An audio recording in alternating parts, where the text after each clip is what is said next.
Hi friends, പുതിയൊരു നിങ്ങൾക്ക് എല്ലാവർക്കും സ്വാഗതം. എൻ്റെ പേര് അരുൺ.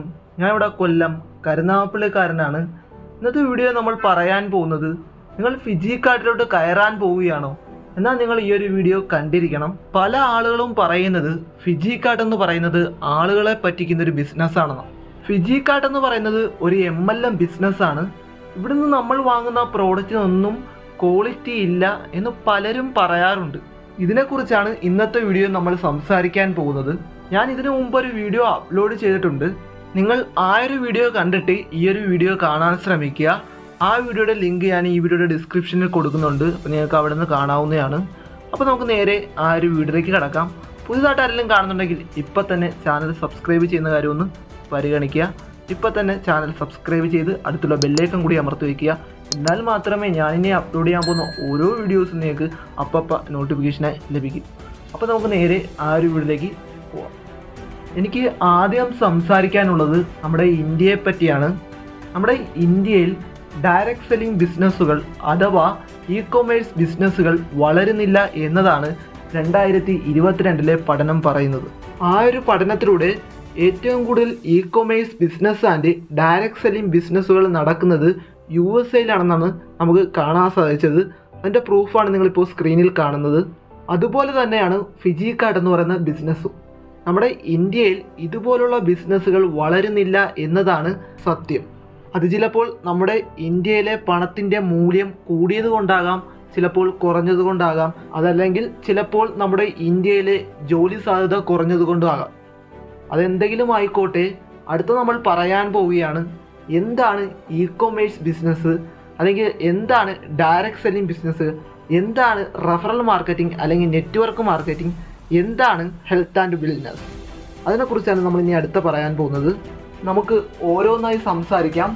ആദ്യത്തേത്, എന്താണ് ഇ-കൊമേഴ്സ് ബിസിനസ്സുകൾ? ഇൻ്റർനെറ്റിലൂടെ അഥവാ നമ്മുടെ വെബ്സൈറ്റുകളിലൂടെ അല്ലെങ്കിൽ നമ്മുടെ ഫോണിലെ ആപ്ലിക്കേഷനിലൂടെ അല്ലെങ്കിൽ മറ്റ് ഡിജിറ്റൽ പ്ലാറ്റ്ഫോമുകളിലൂടെ സാധനങ്ങളും സേവനങ്ങളും വാങ്ങുന്നതും വിൽക്കുന്നതുമായ രീതിയെയാണ് ഇ-കൊമേഴ്സ് ബിസിനസ്സുകൾ എന്ന് പറയുന്നത്. ഇതിൽ ബിസിനസ്സുകാർക്കോ അല്ലെങ്കിൽ ഉപഭോക്താക്കൾക്കോ നേരിട്ടോ അല്ലെങ്കിൽ ഓൺലൈനായോ ഇടപെടാൻ സാധിക്കുന്നു. അടുത്തതാണ്, എന്താണ് ഡയറക്റ്റ് സെല്ലിംഗ്? ഇടനിലക്കാരില്ലാതെ മറ്റു പരസ്യത്തിൻ്റെ ചിലവുകളൊന്നുമില്ലാതെ നേരിട്ട് സാധനങ്ങളും സേവനങ്ങളും ഉപഭോക്താവിൻ്റെ കയ്യിലെത്തിക്കുന്ന രീതിയെയാണ് ഡയറക്റ്റ് സെല്ലിംഗ് എന്ന് പറയുന്നത്. ഒരു വ്യക്തിയുടെ പ്രകടനത്തിലൂടെ അല്ലെങ്കിൽ മറ്റ് മുഖാമുഖ വിൽപ്പന രീതിയിലൂടെ ഉൽപ്പന്നങ്ങൾ നേരിട്ട് വ്യക്തികളിലേക്ക് വിൽക്കുന്നു. ഈ രീതിയെയാണ് ഡയറക്റ്റ് സെല്ലിംഗ് ബിസിനസ്സുകൾ എന്ന് പറയുന്നത്. അടുത്തത്, എന്താണ് റെഫറൽ മാർക്കറ്റിംഗ് അല്ലെങ്കിൽ നെറ്റ്വർക്ക് മാർക്കറ്റിംഗ് എന്താണെന്ന് നോക്കാം. വിൽപ്പനക്കാർ ഉൽപ്പന്നങ്ങളും സേവനങ്ങളും നേരിട്ടുള്ള വിൽപ്പന രീതിയിലൂടെയും അല്ലെങ്കിൽ നെറ്റ്വർക്ക് മാർക്കറ്റിലൂടെ നിങ്ങൾക്ക് മറ്റൊരാളെ റിക്രൂട്ട്മെൻറ്റ് ചെയ്ത് അവരിലൂടെയും പ്രോഡക്റ്റുകൾ സെയിൽ ചെയ്യുന്ന രീതിയിലൂടെ നിങ്ങൾക്ക് വരുമാനം ലഭിക്കുന്നു. നിങ്ങൾ റിക്രൂട്ട് ചെയ്ത ഡൗൺലൈൻ വിൽപ്പനയ്ക്കും നിങ്ങൾക്ക് കമ്മീഷൻ ലഭിക്കുന്നു. ആ രീതിയെയാണ് നമ്മൾ റെഫറൽ മാർക്കറ്റിംഗ് അല്ലെങ്കിൽ നെറ്റ്വർക്ക് മാർക്കറ്റിംഗ് എന്ന് പറയുന്നത്. അടുത്തത്, എന്താണ് ഹെൽത്ത് ആൻഡ് വെൽനസിലൂടെ സൂചിപ്പിക്കുന്നത് എന്ന് നമുക്ക് നോക്കാം. ശാരീരികവും മാനസികപരവുമായിട്ടുള്ള ക്ഷേമം നിലനിർത്തുന്നതിനും മെച്ചപ്പെടുത്തുന്നതിനും സൂചിപ്പിക്കുന്നതാണ് ഹെൽത്ത് ആൻഡ് വെൽനസ്. പോഷക ആഹാരം, വ്യായാമം, മാനസിക ആരോഗ്യം, സ്ട്രെസ് മാനേജ്മെൻറ്റ്, മറ്റ് ജീവിതശൈലി ഘടകങ്ങൾ എന്നിവയിലൂടെ ഒരു വ്യക്തിയുടെ ജീവിതത്തിൻ്റെ മറ്റ് ആവശ്യമായിട്ടുള്ള പ്രോഡക്റ്റുകൾ നമുക്ക് ഫിജി കാർഡിൽ നിന്ന് ലഭിക്കും. അതിനെയാണ് ഹെൽത്ത് ആൻഡ് വെൽനസ് കൊണ്ട് സൂചിപ്പിക്കുന്നത്. പിന്നീട് നമുക്ക് എല്ലാവർക്കും ഉണ്ടാകുന്ന ഒരു സംശയമാണ്, പിന്നീട് എന്താണ് ഫിജി കാർഡിലോട്ട് ആളുകൾ കയറാത്തതെന്ന് നമുക്കെല്ലാവർക്കും ഉണ്ടാകുന്നൊരു സംശയം തന്നെയാണ്. അത് ഒന്നെങ്കിൽ നമ്മുടെ കുഴപ്പം കൊണ്ടാകാം, അല്ലെങ്കിൽ നമ്മുടെ കമ്മ്യൂണിക്കേഷൻ സ്കില്ലിൻ്റെ കുഴപ്പം കൊണ്ടാകാം ഫിജി കാർഡിലോട്ട് ആളുകൾ കയറാത്തത്. ഫിജി കാർഡിനെ നിങ്ങൾ വിശ്വസിക്കുന്ന ഒരാളാണോ നിങ്ങൾ, എങ്കിൽ നിങ്ങൾക്ക് ഫിജി കാർഡിൽ വർക്ക് ചെയ്യാനും നല്ല രീതിയിലൊരു ഇൻകം നിങ്ങൾക്ക് ജനറേറ്റ് ചെയ്യാനും സാധിക്കും. ഏതെല്ലാം രീതി വഴിയാണ് ഫിജി കാർഡിൽ നിന്ന് ഇൻകം ലഭിക്കുന്നതെന്ന് നമുക്ക് നോക്കാം. ആദ്യത്തെയാണ് റീറ്റെയിൽ പ്രോഫിറ്റ്. നിങ്ങൾ ഫിജി കാർഡിൽ നിന്നും ഒരു സോപ്പ് വാങ്ങുകയാണെങ്കിൽ 90 രൂപയുടെ സോപ്പ് നിങ്ങൾക്ക് 70 രൂപയ്ക്ക് വാങ്ങാൻ കഴിയും. അതിലൂടെ നിങ്ങൾക്ക് 20 രൂപ സേവ് ചെയ്യാൻ സാധിക്കുന്നു. നിങ്ങൾ ഈ സോപ്പ് മറ്റൊരാൾക്ക് വിൽക്കുകയാണെങ്കിൽ 90 രൂപയ്ക്ക് വിൽക്കാനും അതിലൂടെ നിങ്ങൾക്ക് 20 രൂപ നിങ്ങളെ ലാഭമായിട്ട് കിട്ടുകയും ചെയ്യും. ഈ രീതിയെയാണ് റീറ്റെയിൽ പ്രോഫിറ്റ് എന്ന് പറയുന്നത്. അടുത്തതാണ്, എന്താണ് ബിസിനസ് എക്സ്പാൻഷൻ ബോണസ്? ഞാൻ ഫിജിക്കാർട്ടിൽ വർക്ക് ചെയ്യുന്നൊരു വ്യക്തിയാണ്. ഞാൻ ഫിജിക്കാർട്ടിൻ്റെ ഫിസിക്കൽ പ്രൊമോഷനിലൂടെ 2 പേരെ കൊണ്ടുവന്ന് അവർ പർച്ചേസ് ചെയ്യുന്ന പോയിന്റ് വാല്യൂ അല്ലെങ്കിൽ സെയിൽസ് വോളിയം അനുസരിച്ച് ഒരു എമൗണ്ട് നമ്മുടെ ബാങ്ക് അക്കൗണ്ടിലേക്ക് അന്ന് ലഭിക്കുന്നു. അതാണ് ബിസിനസ് എക്സ്പാൻഷൻ ബോണസ്. ഞാനൊരു എക്സാമ്പിൾ പറയാം. ഞാൻ പ്രൊമോഷൻ ചെയ്ത് കൊണ്ടുവന്ന 2 പേരും ഒരു സെയിൽസ് വോളിയത്തിനാണ് പ്രോഡക്റ്റ് പർച്ചേസ് ചെയ്തതെങ്കിൽ അവർക്ക് 20 രൂപയും, അവർ 1500 സെയിൽസ് വോളിയത്തിന് ആ പ്രോഡക്റ്റ് പർച്ചേസ് ചെയ്തതെങ്കിൽ അവർക്ക് 3000 രൂപയും ലഭിക്കും. അതിലൂടെ നമുക്കൊരു കമ്മീഷൻ ലഭിക്കുകയും ചെയ്യും. എന്ന് പറഞ്ഞാൽ സ്പോൺസർ ചെയ്യുന്ന വ്യക്തിക്ക് ഒരു കമ്മീഷൻ ലഭിക്കുകയും ചെയ്യും. അടുത്തതാണ് ജനറേഷൻ ബോണസ്.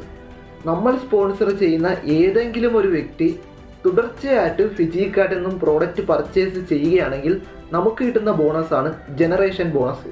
അതിപ്പോൾ ഒരാൾ തന്നെ പർച്ചേസ് ചെയ്യണമെന്നില്ല. നമ്മൾ ഫിജിക്കാർട്ടിലേക്ക് സ്പോൺസർ ചെയ്യുന്ന എല്ലാവരും ഫിജിക്കാർട്ടിൽ നിന്നും പ്രോഡക്റ്റ് പർച്ചേസ് ചെയ്ത് വരികയാണെങ്കിൽ നമുക്ക് ഈ ഒരു ബോണസ് ലഭിക്കും. അതാണ് ജനറേഷൻ ബോണസ്. അടുത്തതാണ് മന്ത്ലി പെർഫോമൻസ് ബോണസ്. നമ്മൾ ആളുകളെ സ്പോൺസർ ചെയ്യുന്നതനുസരിച്ച് നമ്മളൊരു സെയിൽസ് മാനേജർ ആവുകയാണെങ്കിലോ അല്ലെങ്കിൽ അതിന് മുകളിലുള്ള ഏതെങ്കിലും ഒരു റാങ്ക് അച്ചീവ് ചെയ്യുകയാണെങ്കിൽ നമ്മുടെ സെയിൽസ് വോളിയം 2000-ന് മുകളിലേക്കാവുകയും നമുക്ക് ഈ പറയുന്ന മന്ത്ലി പെർഫോമൻസ് ബോണസ് ലഭിച്ചു തുടങ്ങുകയും ചെയ്യുന്നു. അത് ചിലപ്പോൾ 10,000-നും 20,000-നും ഇടയ്ക്കുള്ള ഒരു എമൗണ്ടാണ് നമ്മുടെ ബാങ്ക് അക്കൗണ്ടിലേക്ക് മന്ത്ലി ലഭിക്കുന്നത്. അതാണ് മന്ത്ലി പെർഫോമൻസ് ബോണസ്. അടുത്തതാണ് ആനുവൽ പ്രോഫിറ്റ്. ഫിജിക്കാർട്ടിൻ്റെ അവസാനത്തെ 3 റാങ്കായിട്ടുള്ള zonal sales development manager, national sales manager, national sales team manager എന്നീ 3 റാങ്ക് അച്ചീവ് ചെയ്യുന്നവർക്ക് കമ്പനിയുടെ ടേൺ ഓവറിൻ്റെ ബെനിഫിറ്റ് ഇയർലി ലഭിക്കുന്നു. അതാണ് ആനുവൽ പ്രോഫിറ്റ്. അടുത്തത് അവാർഡ്സ് ആൻഡ് റിവാർഡ്സ്. ഫിജിക്കാർട്ടിൽ നമ്മൾ സ്പോൺസർ ചെയ്യുന്ന ഓരോ വ്യക്തികളുമായി നമ്മൾ 20,000 സെയിൽസ് വോളിയം അച്ചീവ് ചെയ്യുകയാണെങ്കിൽ നമ്മൾ ഡിവിഷണൽ സെയിൽസ് മാനേജർ ആകുന്നു. അവിടെ നിങ്ങൾക്ക് 50,000 രൂപ വില വരുന്ന ഒരു ബൈക്ക് എടുക്കാനുള്ള ഫണ്ട് കമ്പനി തരുന്നുണ്ട്. അതുപോലെ തന്നെ നമ്മൾ 1,00,000 സെയിൽസ് വോളിയം അച്ചീവ് ചെയ്യുകയാണെങ്കിൽ നമ്മൾ സോണൽ സെയിൽസ് ടീം മാനേജർ ആകുന്നു. അവിടെ നമുക്ക് 5,00,000 രൂപ വില വരുന്ന ഒരു കാർ എടുക്കാനുള്ള ഫണ്ട് കമ്പനി തരുന്നു. അടുത്തതാണ് നമ്മളും നമ്മുടെ ടീമും ചേർന്ന് 2,00,000 സെയിൽസ് വോളിയം കംപ്ലീറ്റ് ചെയ്യുകയാണെങ്കിൽ സോണൽ സെയിൽസ് ഡെവലപ്മെൻറ്റ് മാനേജർ ആകുന്നു.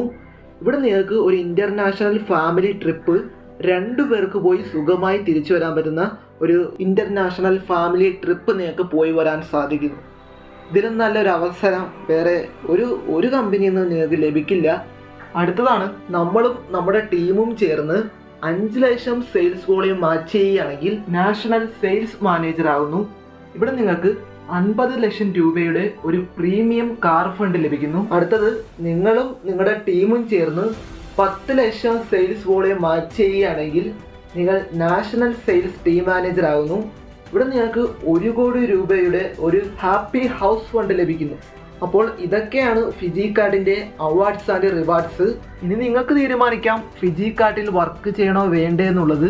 അപ്പോൾ വീഡിയോ എല്ലാവർക്കും ഇഷ്ടപ്പെട്ടു എന്ന് കരുതുന്നു. വീഡിയോ ഇഷ്ടപ്പെട്ടാൽ മറക്കാതെ തന്നെ ലൈക്ക് ചെയ്യുക. വീഡിയോ ഇഷ്ടപ്പെട്ടില്ലെങ്കിൽ ഡിസ്ലൈക്ക് ചെയ്യുക. അതേപോലെ തന്നെ ചാനൽ സബ്സ്ക്രൈബ് ചെയ്യുക. അടുത്തുള്ള ബെല്ലേക്കും കൂടി അമർത്തുക. എന്നാൽ മാത്രമേ ഞാനിനി അപ്ലോഡ് ചെയ്യാൻ പോകുന്ന ഓരോ വീഡിയോസും നിങ്ങൾക്ക് അപ്പം നോട്ടിഫിക്കേഷനായി ലഭിക്കും. അപ്പോൾ അടുത്തൊരു വീഡിയോ കാണാം. അതുവരെ നിങ്ങൾക്ക് എല്ലാവർക്കും ഗുഡ് ബൈ.